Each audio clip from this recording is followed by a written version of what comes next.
Moraima, Juan Carlos, buenos días a toda la audiencia preciosa que está en sintonía con nosotros en este reto de los teólogos. Hoy está combinada su blusa con su libro. Oh, sí, azul. ¿Sabes que los colores son proféticos? Azul significa Espíritu Santo. Bello, Plata significa redención, dorado, gloria del Señor. Así que hay elementos proféticos en esta mañana. Amén. Qué chévere. Bueno, estamos listos para el tema, para las 3 preguntas de esta mañana. Las 3 preguntas.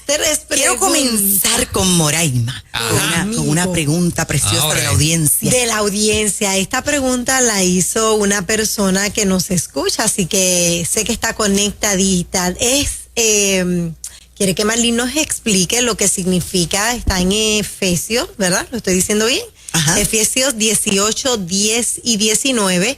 ¿Qué quiso decir? Sí. Pablo, ¿verdad? Yo no encuentro la pregunta, Marlene, pero La tengo. La tienes, pero sí estoy leyendo el texto. Sí. Dice el texto de esta manera: sean plenamente capaces de comprender con todos los santos cuál es la anchura, la longitud, la profundidad y la altura, y de conocer el amor de Cristo que excede a todo conocimiento, para que sean llenos de toda la plenitud de Dios. ¿Qué significa eso, según la oyente? Esta pregunta es tan linda. Ajá. Y yo quiero agradecer a la oyente que la hizo. Efesios capítulo 3, versos 18. Y yo quiero añadir un poquito del 19 porque se conectan uno con el otro. Así que vamos a ir frase por frase. Comienza diciendo: seáis plenamente capaces de comprender con todos los santos. Así que esto es una petición que está haciendo nada más y nada menos que el apóstol Pablo. Es decir, yo quiero que ustedes sean capaces de entender. Y no solamente de entender a Dios, sino entenderse entre ustedes mismos, los unos con los otros, al estar en comunión con el Padre Eterno y en comunión con lo que significa la dimensión del amor de Jesús.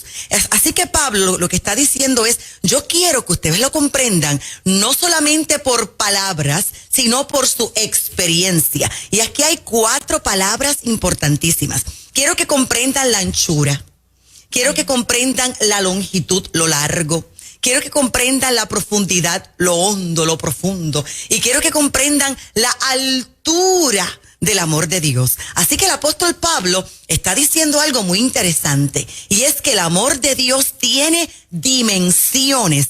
Entonces, usted sabe lo que significa esto. Que Pablo está diciendo: podemos medir el amor de Dios. Podemos saber cuán ancho, cuán alto, cuán largo y cuán profundo es el amor del Dios Todopoderoso. Y esto es importantísimo, Moraima, Fernán y Juan Carlos, porque para algunas personas el amor de Dios no es una cosa sustancial, no es una cosa sólida, no es una cosa medible, no es tangible, sino que para algunos el amor de Dios es como algo metafórico, como algo inspirador. Pero no, el apóstol Pablo dice: no, yo puedo decirte cuán grande es el amor de Dios, yo lo puedo medir, yo puedo decirte cuán ancho, cuán largo, cuán profundo, cuán alto es el amor del Dios Todopoderoso. Así que vamos a analizarlo rapidito.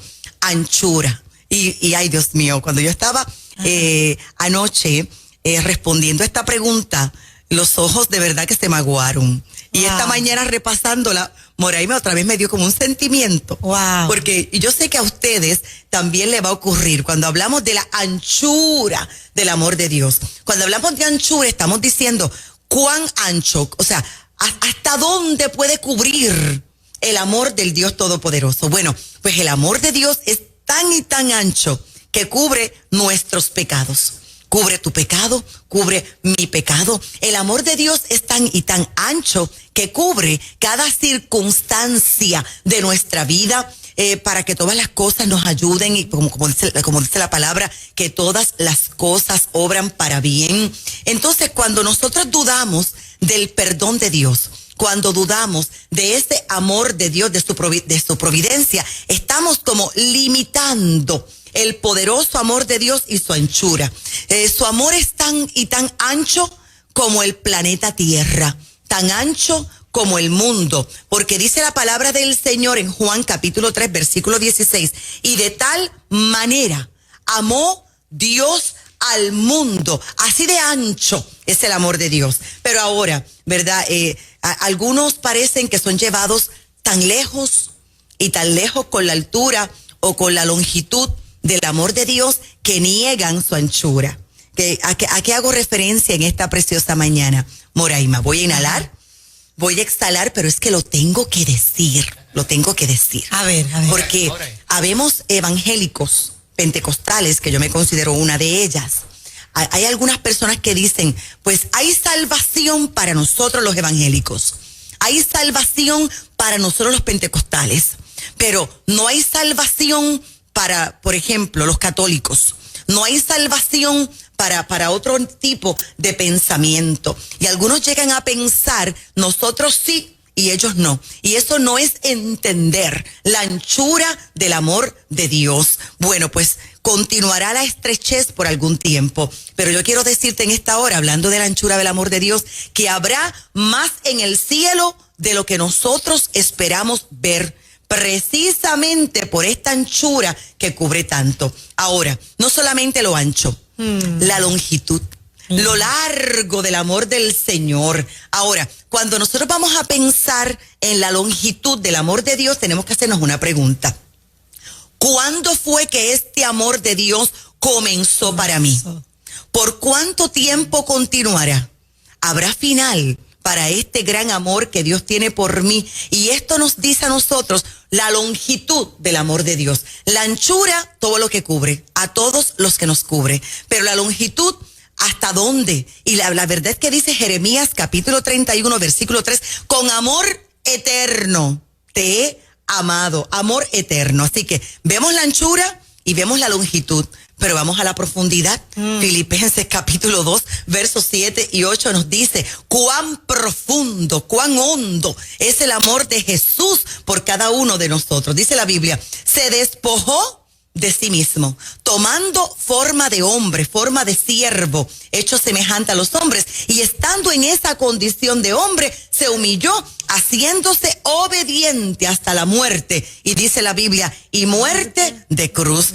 Así de profundo es el amor de Jesús por cada uno de nosotros. Así que estamos viendo en esta mañana lo ancho, lo largo y lo profundo. Ahora, también dice aquí el apóstol Pablo que el amor de Dios tiene altura. Y nos tenemos que preguntar, ¿cuán alto es el amor de Dios para mí? Bueno, para poder responder esto, tenemos que hacernos una pregunta sencilla. ¿Cuán alto Él me levanta? ¿Cuán caídos estábamos nosotros? ¿Y a qué altura nos lleva el Dios Todopoderoso? Pues ¿sabes lo que dice la palabra del Señor? Que Él nos levanta a una altura tan alta y tan alta que estamos sentados ya en lugares celestiales con Cristo mismo. Eso lo dice Efesios capítulo 2, versículo 6. Él nos resucitó porque Él vino a darnos vida y vida en abundancia. Y dice la Biblia que asimismo nos hizo sentar en lugares celestiales con Cristo Jesús. Así que vemos la anchura, vemos la longitud, vemos la profundidad y vemos la altura del amor de Dios. Y para Pablo era algo medible. Y termino de esta manera, ¿verdad?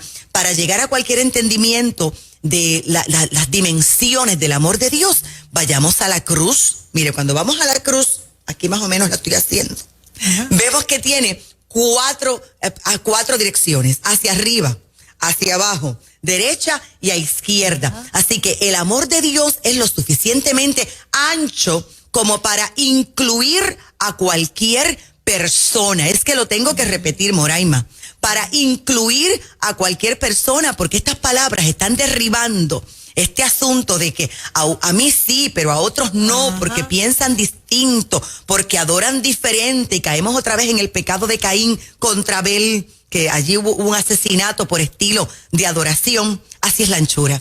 Vemos el amor de Dios que es suficiente largo para que Él me ame por toda la eternidad. Vemos el amor de Dios que es lo suficientemente profundo como para alcanzar al peor pecador del planeta Tierra. Él lo puede alcanzar. Y vemos el amor de Dios que es lo suficientemente alto como para llevarnos al cielo. Y el apóstol Pablo está diciendo, el amor de Dios no es algo poético. Lo podemos medir. Anchura, profundidad, altura y longitud. Amén. Qué hermoso, hermoso, wow. Una predicación completa podemos hacer con eso. Definitivamente. Maravilloso. Y qué bueno, ¿verdad? Para aquellas personas que quizás no se sienten amadas, que no se sienten quizás apapachadas, que sepas que el amor de Dios es. Así. Es. Y Moraima, bajito aquí entre tú y yo, que no mucha gente escuche. Y muchísimas personas que tienden a condenar. Así mismo. Porque no entienden la anchura, la longitud del amor de Dios, la profundidad de su amor. Gracias, Marlene, hermoso. Qué maravilla. ¿Y quién sigue ahora? ¿Toca? Vamos contigo. ¿Te parece? Okay, claro. ¿Te parece? Sí. Ayer yo recibí un mensaje por WhatsApp y yo no tengo la menor idea de quién le dio mi número de teléfono personal a esta pareja de jóvenes misioneros mormones. Ok. Que son tan simpáticos y tan chéveres. Sí, son lindos. Son gente bien linda, bien buena. Son unos servidores, tú sabes, les encanta servir a la gente. Y tienen una misión, claro está, y es evangelizarte con su evangelio. Y ellos me envían este mensaje pues, ofreciéndome precisamente si quiero escuchar acerca del evangelio de Jesucristo. Ajá. Entonces, yo creo que esto yo lo heredé de mi papá. Yo recuerdo que cuando papi, yo me criaba y los testigos de Jehová tocaban a la puerta, él le encantaba y salía a discutir acerca de la palabra, y aquellas discusiones yo las presenciaba, discusiones en el mejor sentido, porque era enriquecedor. Ajá. Ver la manera en la que papi defendía el evangelio, su fe, y a mí aquello me encantaba, y yo creo que lo heredé de mi papá, y de repente me pareció que podía ser una buena pregunta para esta mañana. Ajá. Porque empecé a hablar con ellos y le dije, claro que sí, hábleme del evangelio de Jesucristo, ¿cómo que no? ¿Ves? Y tenía esa curiosidad. Bueno, ¿qué me vas a decir? Todavía no me ha dicho mucho, pero lo único que me compartió al momento fue descarga en tu teléfono, porque todo esto es digital, online, ¿no? ¿Por teléfono? Sí, por WhatsApp. Ajá. Entonces me dice, descarga en tu teléfono, si tienes un teléfono inteligente, la aplicación del Libro de Mormón, y comencemos por ahí para hablar acerca del Evangelio de Jesucristo. Y la pregunta es la siguiente: ¿puede ser peligroso para todo el mundo o general? ¿Puede ser peligroso? Porque esta gestión la hacen con mucha gente, ¿no? ¿Puede ser peligroso para la gente estudiar distintas religiones y disciplinas de fe, si podemos decirlo así? Mira, yo quisiera decir que sí es peligroso, y yo que soy tan celosa, Padre Santo, que no me gusta, por ejemplo, que mis niñas estén escuchando otras voces y todo eso. Pero tengo que ser sabia con esta respuesta. La verdad es que debemos obtener el conocimiento. Yo reconozco que mi formación fue católica de niña, y yo fui católica práctica. O sea, yo cumplí con muchísimos sacramentos, yo aprendí a amar al Dios Todopoderoso del catolicismo. A mis 14 años tuve una experiencia sobrenatural con el Espíritu Santo, donde escuché la voz del Señor, pero desde mis 14 hasta mis 18. Yo vivía en una confusión, porque tan pronto yo verbalicé en mi casa y con mis vecinos que yo había escuchado la voz del Señor, todo el mundo quiso llevarme para su lado. Así que yo fui evangelizada por la iglesia pentecostal, por la iglesia adventista. Yo recibí en casa testigos de Jehová. Y yo tenía lo que se llama en Puerto Rico un sancocho en este cerebro, que para yo poder salir de todo esto me costó años. Y por esta razón, pues tengo 3 hijas. A mis hijas yo las he llevado escuchando una sola voz y con la Biblia abierta. Sin embargo, tengo que ser sabia con esta respuesta, porque la buena formación y el conocimiento de las diferentes creencias, de las diferentes religiones, es precisamente lo que nos evita que caigamos en una ficción religiosa y en lo que nosotros conocemos como una manipulación sectaria, porque tenemos que reconocerlo, que existe lo verdadero y existe lo falso también, y la palabra del Señor nos habla de falsos profetas, de falsos maestros, de falsos apóstoles. ¿Y cómo vamos a reconocerlos si nosotros no adquirimos ese conocimiento? Entonces yo creo que desconocer todo lo que tiene que ver con religión también es tener desconocimiento de lo que es la cultura, desconocimiento de la historia, desconocimiento también de la conducta humana, y por lo tanto no podríamos acceder a una educación completa si nosotros no tenemos este conocimiento. Y yo estoy convencida que esta enseñanza interdisciplinaria de las distintas religiones y de los distintos fenómenos religiosos que se dan en la historia de la humanidad y del presente, tarde o temprano van a tener que incluirse en nuestros currículos, en nuestros programas curriculares de enseñanza. De hecho, en la universidad se enseña religión, en las iglesias, escuelas, Moraima, tú que tienes una también, somos más celosos que esto, pero sí tiene que incluirse porque, por ejemplo, yo como pastora, dentro de la educación de nuestra congregación, lo incluyo. Porque si no, de lo contrario, pues la gente seguirá siendo incapaz de discernir entre lo que es verdad y lo que es mentira, entre lo que es lo verdadero, lo que es ficción, y pueden caer entonces en el error, Fernández, de seguir cualquier corriente que tenga cualquier hilo de sabiduría. Porque en lo falso también hay diferentes hilos de sabiduría, muy bien, y entonces esto puede traer gran confusión. Entonces el desconocimiento de la historia, el desconocimiento de la ciencia y particularmente el desconocimiento de las diferentes sectas, de las diferentes religiones y de la fe verdadera, lleva a la gente a consumir, vamos a llamarle una mágica ensalada de confusión postmoderna. Y quiero mencionar algunas. Desde los extraterrestres, porque déjame decirte que hay sectas que creen en los extraterrestres que viven debajo de los edificios, debajo de las ciudades, hasta aparatos, yo lo he visto en televisión, aparatos que detectan fantasmas, que detectan espíritus, demonios que se comunican a través de juegos, a través de una tablet, y todo esto aparece hasta en documentales serios entre comillas, ¿verdad? Y aparecen hasta con documentales con un toque de ciencia. Y entonces, ahora ya no se habla de vidente, ahora se habla de sensitivo, para darte ejemplos. Ya no se habla de medium espiritista, ahora se habla de personas canalizadoras. Ahora no se habla de brujos, ahora se habla de parapsicología. Ahora no se habla de curanderos, ahora se habla de terapeutas holísticos. Y sigue siendo exactamente lo mismo. Y lamentablemente, para terminar mi respuesta, estas cosas se ven en la televisión, estas cosas se escuchan en la radio, estas cosas se ven en la prensa con la misma seriedad que se escucha a un médico, con la misma seriedad que se escucha a un historiador. Los mismos foros. En los mismos foros. Sí. Primero viene la sección de medicina, con una persona que tiene un doctorado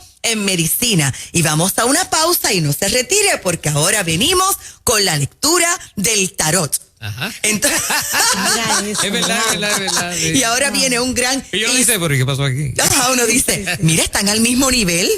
Están al mismo nivel. Y ahora tenemos un historiador que viene a traernos una información muy valiosa y usted se la cree. Y no se retire, por favor, porque ahora viene el gran astrólogo que te va a leer el futuro. Entonces, con una seriedad, y por esta razón, entonces, Fernán, para terminar, tengo que decir que sí es importante que la gente se eduque y de hecho conocer las diferentes sectas, religiones, filosofías, creencias deben ser comparadas con la seriedad, con la verdad de la palabra del Señor para que la gente no caiga en estas confusiones. Maravilloso. Excelente. Estamos ahí.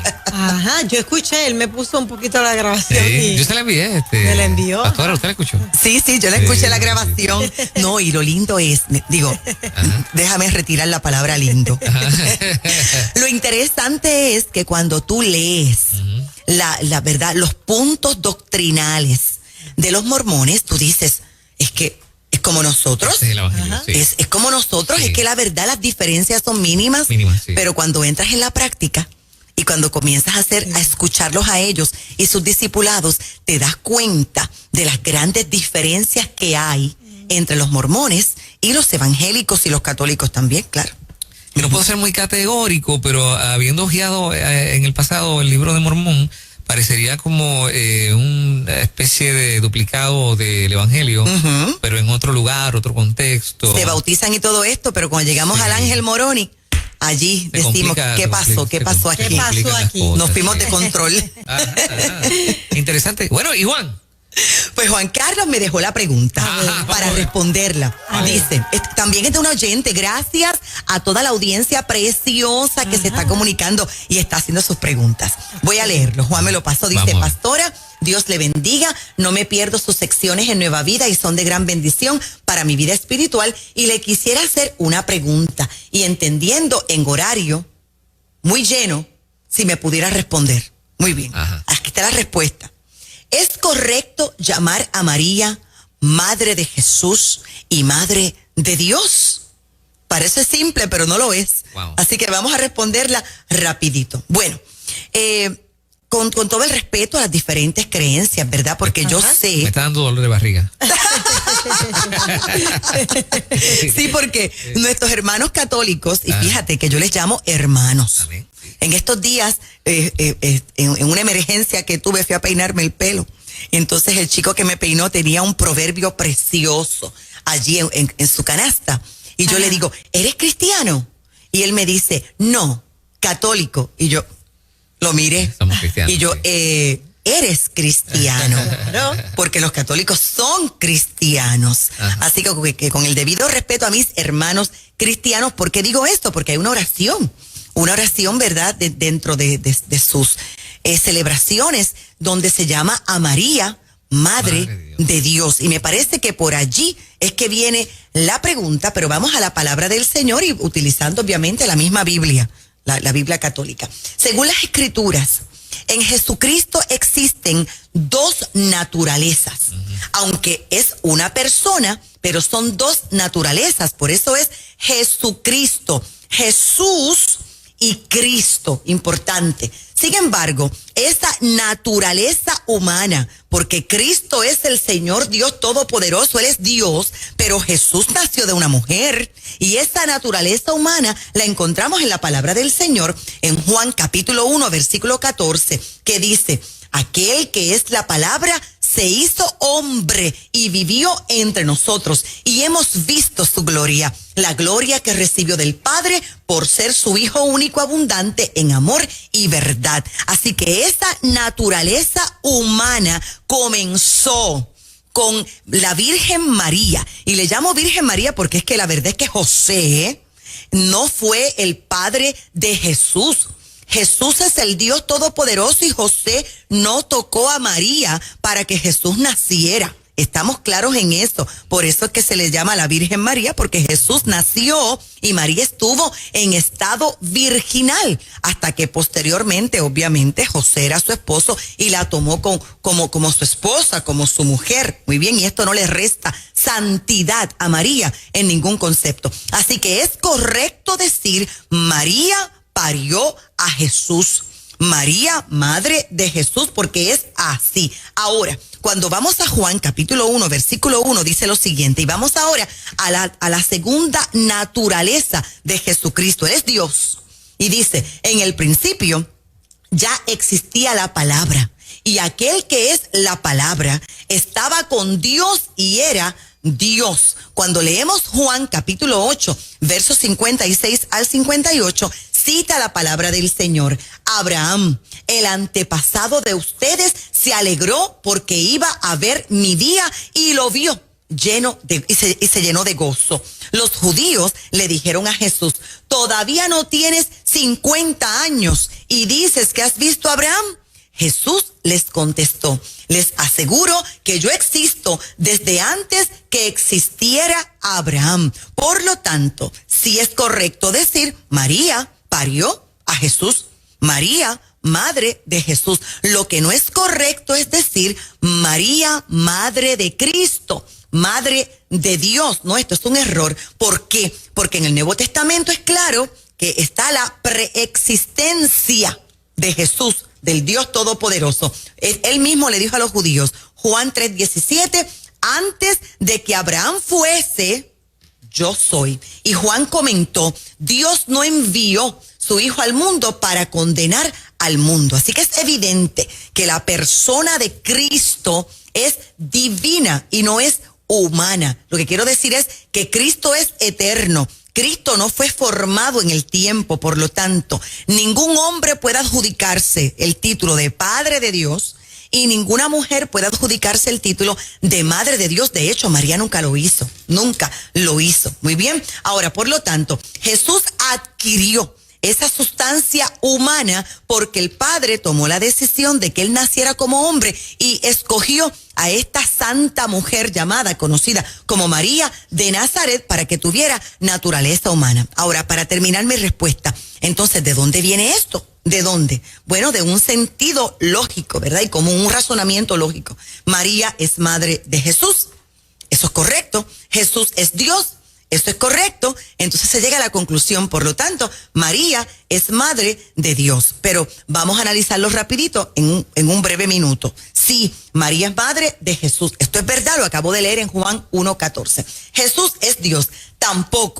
También es verdad, pero tampoco podemos decir que él es hombre y nada más. No, él tiene una naturaleza divina. Jesucristo es el Señor. Por lo tanto, no podemos afirmar categóricamente que María es madre de Dios, pero sí, el Verbo se tabernaculizó en el vientre de una mujer y María parió a Jesús, es madre de Jesús.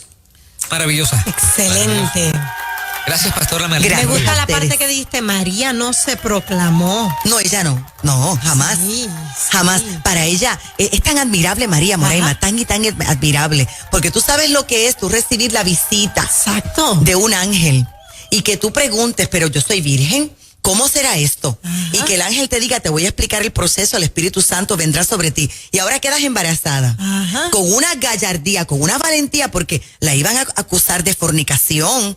Todo el cuento se ve lindo, pero no. José la dejó en secreto. Fue tan fuerte. Y luego, criarlo, enseñarlo a caminar. Qué bonito, ¿verdad? Lactarlo. O sea, de ella, todo de ella. Pero al final, cuando cumplió 30 años, se le va. Lo ve allí en la cruz del Calvario. María esperó con los 120 y lo vio a Jesús en su gloria. Y ella fue bautizada por el Espíritu Santo junto con los 120. Wow. O sea, María estaba hablando lenguas allí. O sea, te parí. Eres mi hijo. ¿Pero qué es esto? Eres mi Dios, mi Salvador. Wow. Eres mi Señor. Oh, bautizada por el Espíritu Santo, te reconozco como mi Señor y Salvador y me someto a ti. Qué tremendo, Tremenda lección de vida. Impresionante, impresionante. Malín, quisiéramos continuar escuchando tan, ¿verdad? Lindas respuestas, pero para la próxima. Claro, el miércoles próximo aquí vamos a estar. ¿Y cómo las personas pueden conseguirte? Puede comunicarse con nosotros al 787-644-2544. Anótelo, 644-2544. Tenemos un canal de YouTube, Marlene Arroyo, y no olvide nuestro libro, Trasiego de Gloria. Ahora, Moraima, Fernan, Juan Carlos y nuestra audiencia. Rapidito. Tenemos ahora, comenzamos en agosto, un nuevo proyecto en San Juan. La iglesia escuela Essency Art. Es una escuela especializada en artes, en teatro, Essency Art, y ya tenemos matrícula abierta. ¿Cómo? Comuníquese con nosotros al 787-644-2544 y puedes encontrar información en nuestra página de Facebook, Essency Art. Te traigo más información el miércoles próximo. Eso es extraordinario. Muchas bendiciones, Marlene. Gracias, hasta la próxima. Sí, muchas bendiciones. Pastora Marlene Arroyo, y en breve por ahí viene el chef Omar de Goya. Eso es lo próximo. Está ahí, ya está ahí. Bueno, las deudas te tienen como que, ay,